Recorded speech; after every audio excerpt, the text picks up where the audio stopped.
2, 1.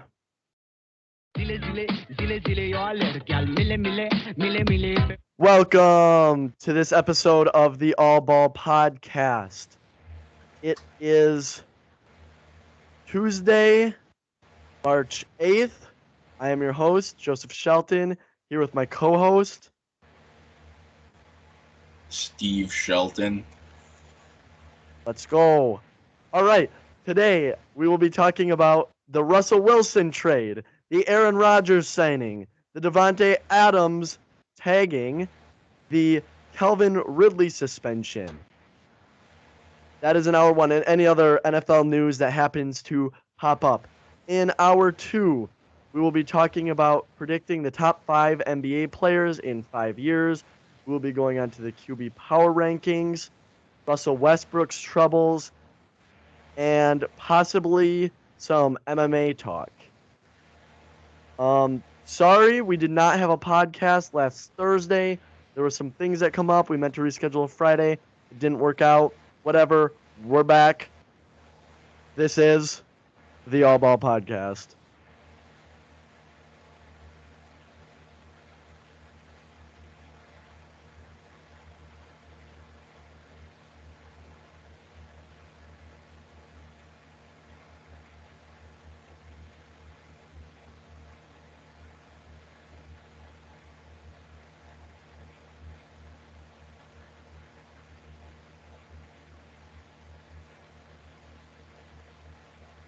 Man, we took one day off, and it feels like it's been forever since we've done this. It has. It's been a week.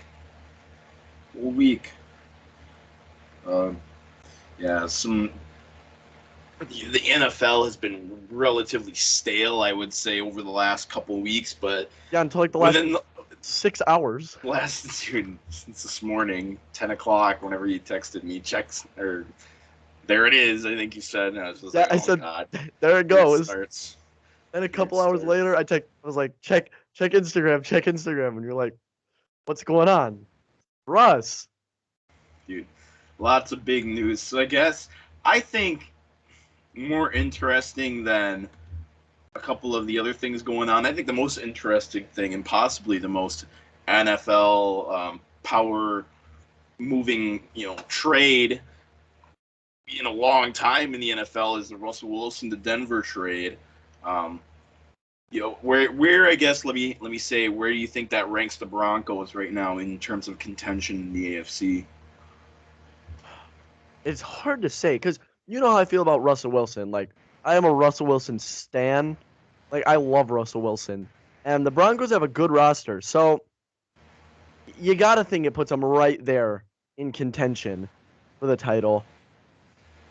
I'd still probably put the Chiefs and the Bills ahead of them just because they have continuity, and this will be Russell Wilson's first year in the system. So I'd probably put the Chiefs and the Bills ahead of them. But that's it. Yeah, so we look over the last couple of years, so really the two big quarterback movements over the last couple of years was Tom Brady and Matt Stafford. Right. Funny enough, both teams won the Super Bowl in their first year. Isn't that kind of interesting to think about? Oh, never mind. The Broncos number 1. Yeah, I forgot. Either way, so my point is, it took them, about half the season in order to get things right, especially offensively. But I think this Denver defense has the potential to be better than the Rams defense this year. Might be able to carry them a little bit better in the first couple months of the season.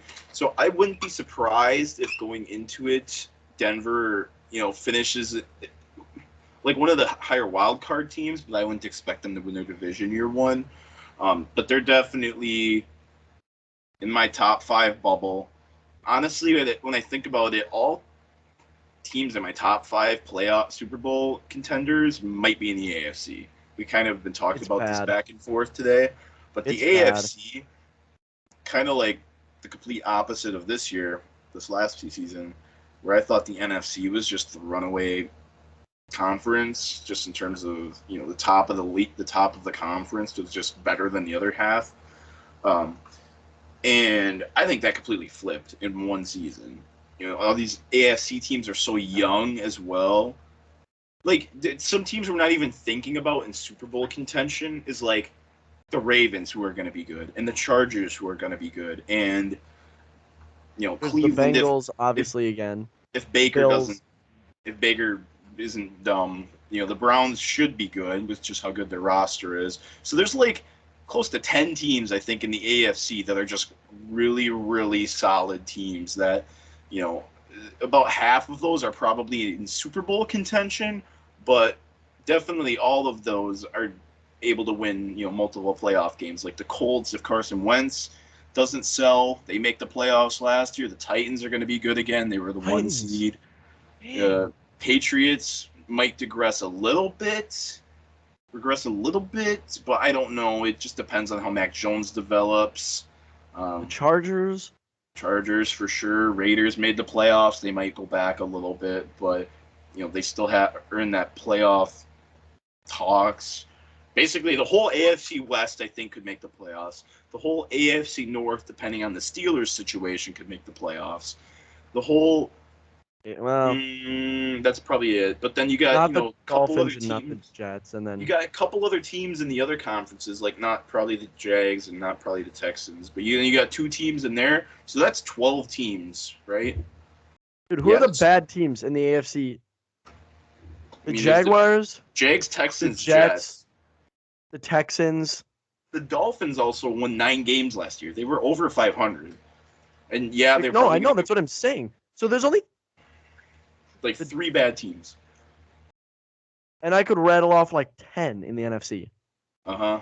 Including the entire NFC East.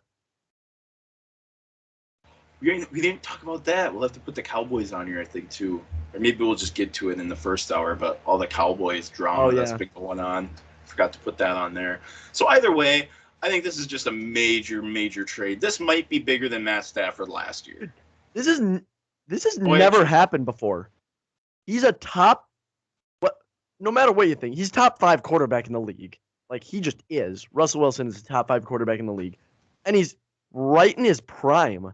Yeah, that's the And he thing. got traded. That has never happened. I think this speaks volumes about Seattle. Can't. They're horrible. I guess. But no, their front office has just been all over the place. Ever since they won that Super Bowl, they've just been up and down and inconsistent in drafting. You have a Hall of Fame quarterback, and you gave him up in his prime.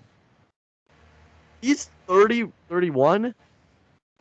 And you look how much the Broncos gave up to get him. Not a lot.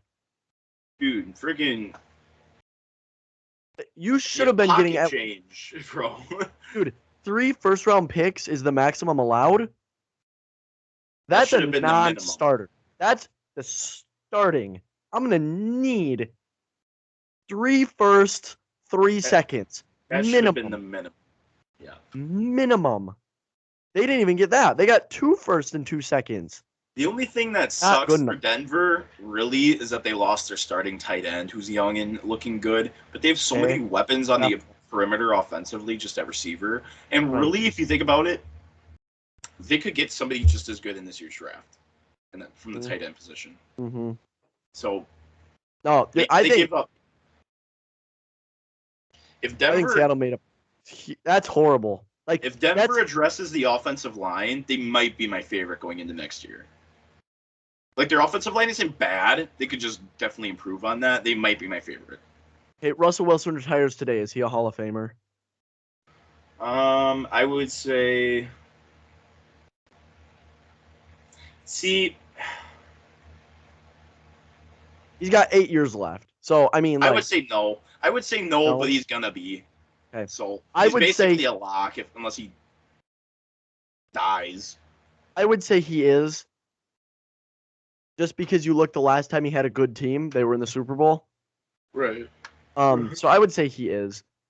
And he's had some high-profile battles against guys like Peyton Manning, Aaron Rodgers, Tom Brady. Like, yeah, he lost the one against Tom Brady, but they were a yard away from winning that one. You know what I mean? Right. I think he played a couple playoff games against Drew Brees. Like, there's just a lot of iconic moments he's been a part of. Yeah, he doesn't have an MVP or an All Pro, but neither did Drew Brees. So like, Right. what are you gonna do? Neither did Big Ben. They're guaranteed Hall of Famers. Over the last decade, he's been the best two-way quarterback in the league 100%. overall. I just can't get over the fact like that you don't trade a Hall of Fame quarterback in his prime. You don't do that. He looks good in orange, bro. You I think can't. he looks good in orange. Oh, well, yeah, he's Russell Wilson. He's going to look good in anything. But you can't do that if you're Seattle. That is a sign you failed as a franchise. You failed as a franchise. You have to keep Russell Wilson. Are you kidding me? Yeah, I don't get it. No, Denver won this trade, and they won it big. They won it huge. We want to slide in maybe to the next topic we got going on here. Next quarterback. I've heard a lot of. Or you want to do that, or you want to do the suspension? We'll do that last. We'll cover all the. Okay. Not surprised entirely by this. I think I predicted that he was gonna leave, but that was probably more wishful thinking on my part. Not shocked. The number is pretty big, but they knew it would be a reset the market. Which again, that's not entirely surprising. Like, Aaron Rodgers isn't Tom Brady when it comes to like, hey, like he's not going to do his team any favors. But here's what I just don't understand. Here's what I don't understand. Where was he going to go that was going to be a better situation than Green Bay? I don't think Denver is necessarily a better situation than Green Bay. Because, see, here's the thing. Russell Wilson has time to develop that team. Aaron Rodgers needs to win immediately. And you got to get through Patrick Mahomes. You got to get through Justin Herbert and Derek Carr in your own division. Then you got to get through Josh Allen. You got to get through Joe Burrow. Like, Russell Wilson's going to have, like, 8 cracks at this thing. Aaron Rodgers has, I know he has a 4-year extension, but realistically, how many prime years does he have left? Right, 2 or 3. Maybe he gets all 4, but he's not going to be MVP talks in 4 years. Like, you could realistically see Russell Wilson being in his prime for another 7 years. You know, it's very realistic. 7, maybe 8. Right. Well, he takes care of his body just as well as Tom Brady. The only difference is his play style. So that might chip off a couple extra years. You don't think Russell Wilson can play just as good from the pocket, and he doesn't get hit. Right. If he wanted to, he could easily just be the major pocket presence and not scramble at all. And on top of that, he's going to have a good O-line this year, or a better O-line. I just realized that. Like, he's had the worst offensive line. And the Broncos have a good offensive line and a good run game. Oh, no, Russell Wilson's going to be so happy. This is such a good thing for him. Big Russell Wilson fan here. This is a great thing for Russell Wilson. Anyway, back to Aaron Rodgers.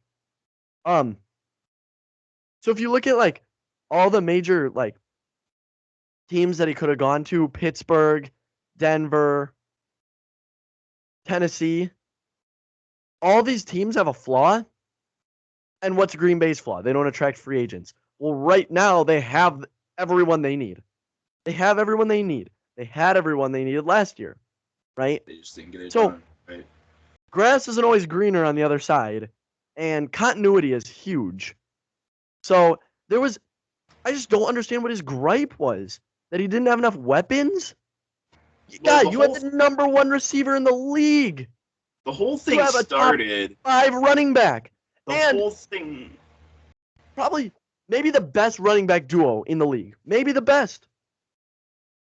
Yeah. The whole thing started when they drafted his replacement, which is understandable, I think. Especially because, like, people were arguing that, like, they were doing that to Tom Brady his entire career, which is true, but not in the first round. No. Not coming off an NFC second round, like a championship loss, which kind of that was the year they missed the playoffs. I thought that they drafted him. That was the year after they lost to the Niners in the championship game. Right. I don't know. Either way, people, whatever. It's not like, dude, this is a business. Yeah, That's what he Aaron definitely Rodgers is is. such a crybaby. Like, I get being Yeah, upset and getting competitive, but your first reaction shouldn't be to, well, they didn't treat me fair. Wah, to bounce wah. into it. Yeah, and you look at it. I Your think the Packers front job. office is a lot better than the Seahawks. So I think that the Packers would have gotten more for Aaron Rodgers than the Seahawks got for Russell Wilson, which is saying a lot because that probably shouldn't happen. They would have No. got they would have been asking for at least 3 firsts Yeah, and I don't players. get how. Like, if I'm Denver, I'd rather get Russell Wilson than Aaron Rodgers, even if you think Aaron Rodgers is better right now, which, I mean, he's the No, MVP long last 2 term, years, so. I would be very shocked if Russell Wilson doesn't wind up winning a Super Bowl in Denver. Oh, I I, wouldn't be surprised if he gets 2, maybe even 3 more. 2 more would not surprise me at all. yeah, I'd be Not at more all. surprised if he didn't win than if he did. Right. So my thing with the Rodgers deal is with how much that they would have had to give up to get him. And you could look at it like Aaron Rodgers and Russell Wilson are basically like at this point in their career, basically in the same tier of quarterbacks. Right. So the AFC Top landscape 5. would look the exact same Hmm. if he would have went to one of the AFC teams. The only one I think kind of makes sense is Tennessee. Um, Pittsburgh, just because they haven't been able to figure out their offense as well as they are losing a couple weapons, I don't think was the best fit. Denver, I think they would have had to given up a lot more, as well as obviously they're in the hardest division in football, where they would have been if he was there. Hmm. Right now it is just because they got Russ. So it didn't make sense for either one of those teams. Reason I think Tennessee wasn't a horrible fit was just because they got the 1 seed last year without their best player, so the coaching is very stable. Um, Right. that defense, you don't really have much to worry about. They had one of the best pass rushes in the league last year. Maybe they could fix up that secondary slightly, but then you also have easily a top 10 player that like is not dependent on you. So whereas Devontae Adams was dependent on how good Aaron Rodgers was playing, you could just hand the ball off to Derrick Henry if you're injured or um, if you just need a breather or whatever from Aaron Rodgers' standpoint. You could just Right. hand the ball off to him and he could take over a game just as good as you can from the quarterback position. That's why I thought the Colts were the best fit. That's another one. That would also I agree. I would say Tennessee and Indianapolis I would definitely put over Denver and Pittsburgh. Maybe Yeah. not Denver. It just depends on what they would have given up for him. Um, the only reason that Titans didn't fit though is um, they would have had to pay Tannehill. Because I would assume it would have been more or less like a swap, like Tannehill for Rodgers and then picks and whatever. But they would have Yeah. had to still pay Tannehill this year and next year. Indianapolis could have been a cool fit though. That division really isn't that good. Dude, the Titans are the Chiefs like 4 or 5 years ago when they had Alex Smith. Exactly what the Titans Yeah, are. for sure. Exactly. Thing that was dumb about Rodgers waiting so long though is now Devontae Adams Is not had to signed. get had to get put on the tag. Tag. That is so dumb. Can they still negotiate a deal after he's I tagged? I don't know how that works. I think so. I think that you can do some kind of contract extension, but But just you look at it from now they can't use their tag on somebody else, right, one of their defensive players. right. That's the thing is they. I don't know. This is what I don't get with Aaron Rodgers. Half of his complaints are his own fault. Like, he's like, well, we don't re-sign some guys who I felt like we should have re-signed. Well, maybe if you weren't holding it over the Packers' head every year that you were going to leave, maybe they'd be more Right. committed to getting deals done. You've been doing this for the last 3 years, guy. That's a good point. You can't, dude. You can't bitch about problems you created. Like, and then also, you can't complain about problems that don't even exist. He's like, well, we don't take weapons high up in the draft. And then he also complains about, well, I've never had a top 10 defense like some of these other guys. You can't have it all. Not when you're getting paid $35 No. million a year, taking up a quarter of the cap. What I don't get is why was he like this entire like off season talking about how the fact that he wasn't in it for the money and he didn't he wasn't looking for that major payout right. That's a bunch of bull. Why doesn't he just open up about that? Like why is he like genuinely enjoys like just lying? He's such a diva. It's so irritating. Oh, I hate him. I hate him. Yeah, okay. He's so irritating. He's such a prima donna. And then he wonders why he doesn't win like Tom Brady does. Yeah. So I guess just moving on from Rodgers, we can talk about Devontae a little bit. So a lot of people think he's easily the first or second best receiver in the league right now. A lot of people say he's number one. A lot of people say he's two behind Kupp just because, Kupp was insane. It's pretty close at the top there. You got Kupp, Justin Jefferson, Jamar Chase, Devontae Adams, DeAndre Hopkins. Pretty close at the top there. Yeah, but like overall, the last couple of years, he's definitely outperformed. Right. Either way, so my point is, he's elite.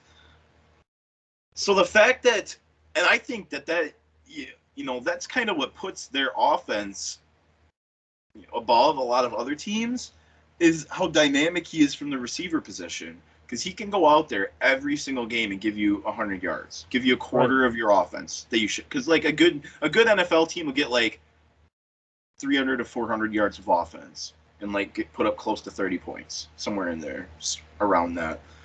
The fact that he can go out there and single-handedly get you like at least a quarter of that is crazy. Just one player. And on top of that, the Packers' weakness as of right now, especially now that they lost their deep threats, probably receiver. Again, which it has been, but last year it was okay. And so the fact that with Aaron Rodgers having to sign so late, it really didn't allow them to work on a contract extension for arguably the best receiver in the league. And why don't we resign? Why didn't we get Devontae extended to a long-term contract? That's on you, guy. Yeah, freaking moron, idiot. I don't know. We don't take a serious commitment in guys that are our guys. That's just stuff he said last year. He was like, we got to commit to our guys. They're not our guys when you're saying every 5 minutes, I got to get the hell out of here. It's a little hypocritical from his perspective, but it's what you get. Sometimes the great players have the extra, emotional attachment to them that's a little bit harder to deal with. It's just how it is, I guess. Imagine being whatever his name is, Gutekunst. Imagine. It's just got to be so exhausting. Brian Gutekunst. And yeah, he's an he's an NFL executive, so like it's his job, but man, he's just so high maintenance. Oh. Anyway, sorry, I kind of interrupted you there. No, I didn't have anything really else to add. I was going to say, I guess, do you have anything? Otherwise, we might move into the Calvin Ridley situation that went down. Just about how irritating Aaron Rodgers is. Oh, my God. It's just, if it's not one thing, it's another. It's like, dude, he's like one of these rich kids that's, like, complaining about, dude, I see this all the time. I see this all the time going to school at Madison. These rich kids are always complaining about, like, how much stuff costs for, like, clubs or apartments or tuition or, like, especially the kids paying out-of-state tuition. They're always complaining about it. And then when you ask them, like, oh, so how are you paying for that then? And you're like, oh, well, my parents are. Yeah. Then stop complaining about it. Yeah. And then they complain about their parents. Like, bro. That's exactly what Aaron Rodgers is. That's exactly what he's being. He's like a little child in a grocery store throwing a temper tantrum because he couldn't get the 5th candy bar. He already got 4. but he wanted that fifth one. And Mom said no. God. Wow. That was from the heart. That was from the heart, Joey. Okay. So I think we're going to slide into the next segment here. So let me say... Okay. I have two things to comment on this. One, I agree with him being suspended. Two, I don't agree with the length of the suspension, but I understand it. Way too long. So, hold on. Okay. So, for those of you who haven't heard, Calvin Ridley was suspended for gambling during the time that he was away from the team, injured. He bet a total of $1,500 on 6 and 8 team parlays. So, for those of you that don't know, like, what that means in gambling terms, a parlay is where you, like, couple a bunch of bets together. So, let's say he bet on, like, Rams money line, Packers over under, Bears against the spread, 49ers against the spread. Like, he coupled, like, 6 to 8 of those together. That is very hard to win. That's very hard to win. And one of the bets he included in every single one of the bets he made was Falcons. He bet on the Falcons. So it's not like you can say that he was trying to sabotage his team. Also, he wasn't playing. So, like, that's the can't say he had any inside information. Like, he was always betting on his team. And really, the Falcons, not that good of a bet. So, like, what are you going to complain about there? Right. The thing what I saw that interested me the most is, and I'm going to see if I can find it. If we look back in NFL history, you see, like, Ray Rice got six games initially. See, that's the thing, right? You look at Kareem Hunt, got like 4 games. Ezekiel Elliott for beating women, 6 games. You look at all these people who had sexual assault, sexual harassment, domestic violence, drug charges, and then you could look at like weed or whatever. That's a whole nother issue. But all these things that people got way less time for. But he bet much more severe. He bet $1,500 total on games and gets suspended for a whole season. Yeah, okay. He was on $11 million for his contract this year. So, okay. So I think there's so many problems, not just in the NFL, but in the world. Domestic violence, gambling, you know, like, if you want to gamble, go ahead, but like, there's some jobs that don't allow that for a good reason. Whatever, like, you know, child abuse, like, whatever you want to call the Adrian Peterson situation. Oh yeah, forgot about that. You know, and so that was, what was that? Was it a year? I don't even think it was a year, was it? No, it's like 8 games. So you just look at it like Adrian Peterson, you know, in a sense, hit his child.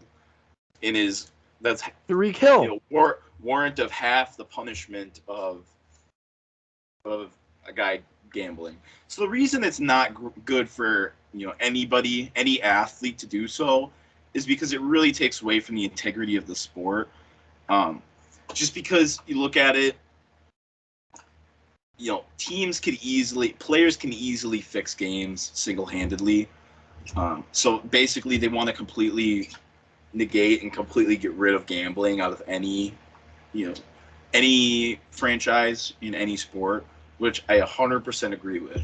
So I was looking at Shannon Sharpe earlier, and he said that every single locker room he went to in his entire career had the no betting on sports, like a big sign in the locker room. There's the first thing you see when you walk in.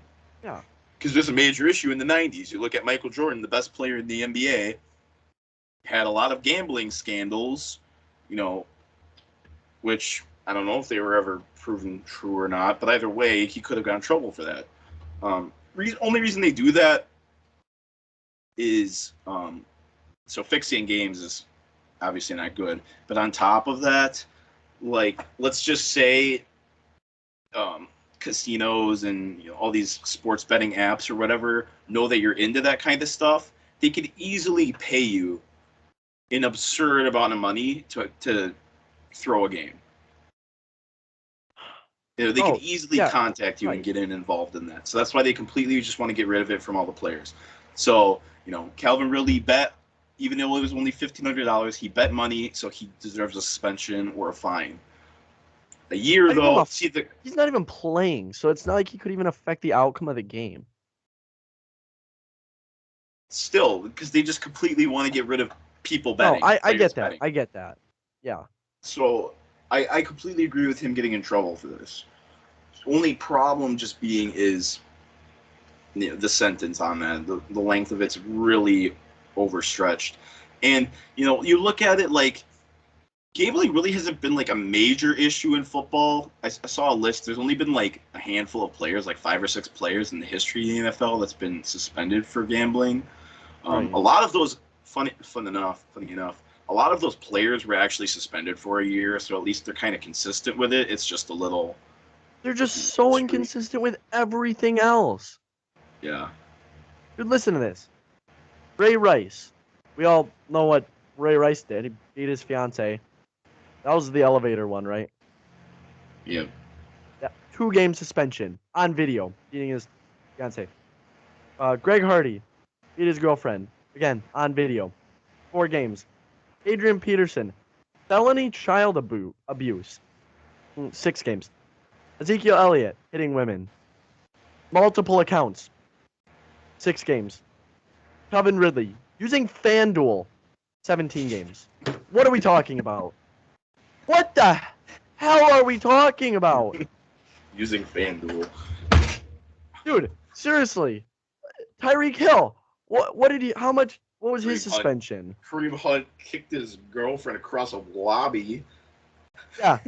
What was his suspension? I think his was pretty long, though. I think his was like 8, 10 games, something like that. Tyreek Hill did not get suspended. Are you talking about Tyreek Hill or Kareem Hunt?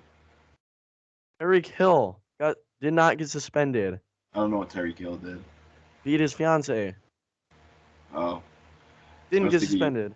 I was thinking you were talking about the kicker from the Browns, Kareem Hunt. No, I know. Kareem Hunt kicked his girlfriend across the lobby. No suspension. Dude, it's unreal. Just very... See, the problem... And this is what a lot of people have with Roger Goodell. Kind of stems from this, is just how he protects some players but doesn't with others. And that's like where I can agree with that. Like, I think Roger Goodell, just in terms of like how he operates the officiating of the league and the financials of the league and advertising the league, is really, really good with it. It's just from the personnel side of it when it comes to like misconduct issues and sometimes legal issues is just not. Can we talk about how Tom Brady got suspended twice as long as Ray Rice for slightly underinflating a football that was never actually linked to him? Are you freaking serious? Are you kidding me? Tom Brady slightly underinflated a football. 4-game suspension. Ray Rice beat the crap out of his fiance in an elevator on video. Dose. Holy crap. That's just unreal. Well. Yeah. I don't know. Could be worse. Could be Rob Manfred, who suspended a guy for bat flipping. Rob Manfred. Think about that. They got rid of the shift. Like, I don't get that. I don't get that at all. I like the pitch clock that they added. I think that's cool. I don't mind that. Do you know what it is? Learn how to switch hit. Do you know what the pitch clock is? Is it like a minute and a half? It's just like time in between when the pitcher... I know. Do you know what the time is? 25 seconds, I think. That'd be cool. I would love that. I think it's 25 seconds. Oh, no, it's less than that. 14 with empty bases, 19 with runners on. Are they gonna like have a clock behind them? Probably like in football, yeah. Like it's behind home plate and out in the outfield. I would assume. I bet it gets broken. I think they'll Fucking plan for balls. that. They got video boards behind home plate all the time. Either way, getting off I'm topic. pretty sure they can make plastic that can take a baseball. I guess we'll find out. So I think we kind of agree with the Calvin Ridley situation. Yeah. Just extreme. And honestly, I don't know if it's that they're being extreme for that, or they're just not accounting as much as like these worst situations. I just don't think they're taking those as serious as they should be.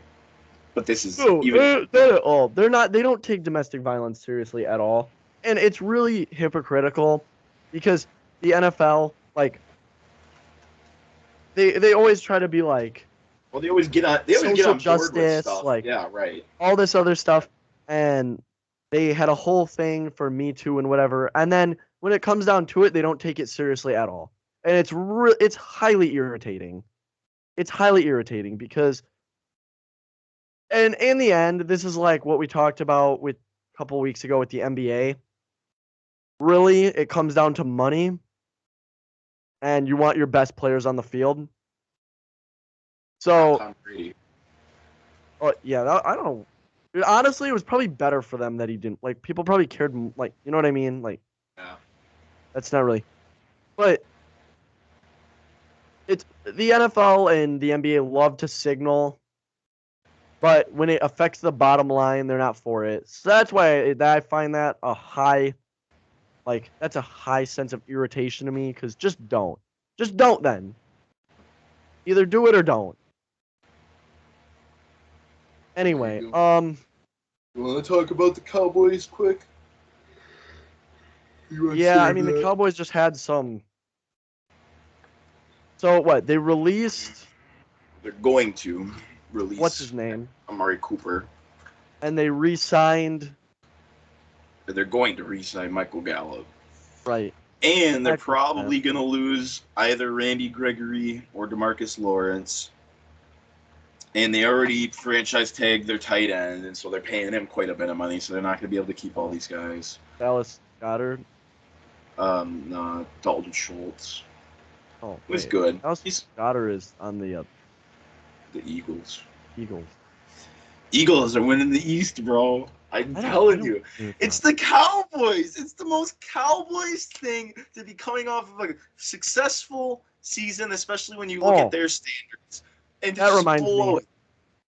I know what I want to talk about with the last 5 minutes. Speaking of the most like thing a team does, we gotta talk about Wisconsin for a second. Yeah. Do we have to? Yeah, well, we have to.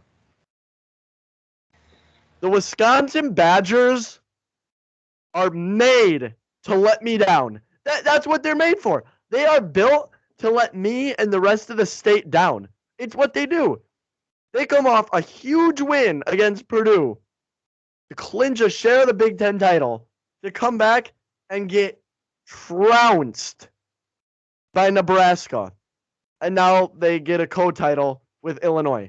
Like, every single year they do this in football and basketball. Every time. They did it in football this year. They had a chance to go to the Big Ten title game. What'd they do? Lose to Minnesota in their last game. Minnesota was trash this year. Why do we do this all the time? Every single year. We go to the Big Ten title game in football, only to get obliterated by Ohio State. We did this in basketball a couple years ago. Had a great run through the tournament. Lost to an inferior team then. Like, the Badgers are always going to be just good enough to get me excited and never good enough to win. Yep. They will never be good enough to win, which is almost the worst. Like, I'd rather be rooting for it. Well, I don't know. Because, like, if you're rooting for a team that's just always mediocre, you know not to get too excited ever. But the Badgers are good enough to get me excited. Only to break my heart. Golly. It's irritating. I was listening to Pardon My Take today, and Big Cat was sad. He was so sad. I was sad too. It's awful. Every year. Give me a break. Yeah, sometimes you wish they were bad enough one year just to Throw your expectations out the window, but nope.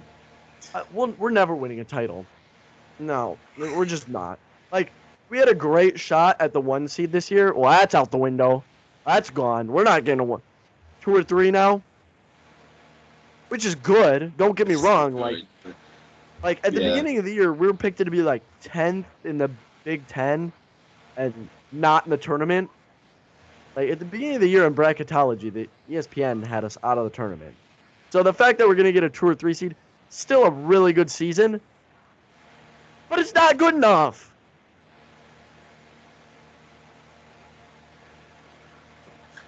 I don't know. I don't got much else to add to that. I mean, he pretty much hit the nail on the head. We're basically like it's another school, like us. We're UCLA. Yeah, it's fair. Although UCLA has a couple titles from back in the day.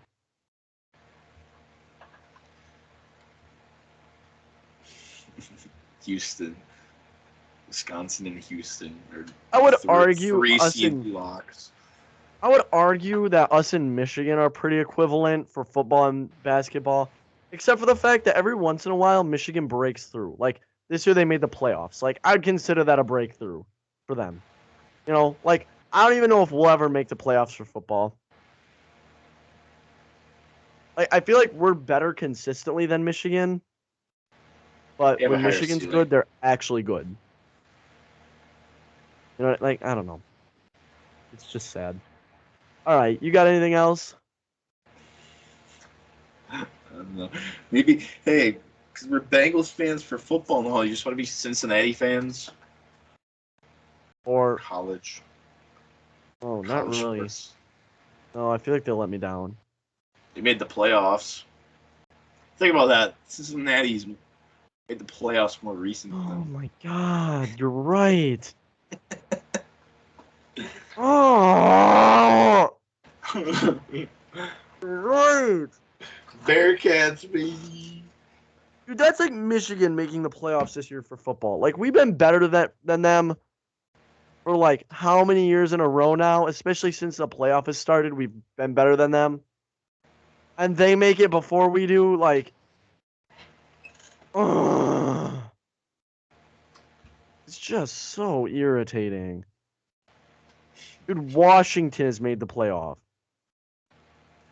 Are you more happy to be a Bears fan or a Badgers fan?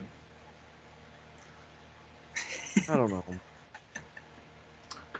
I don't know.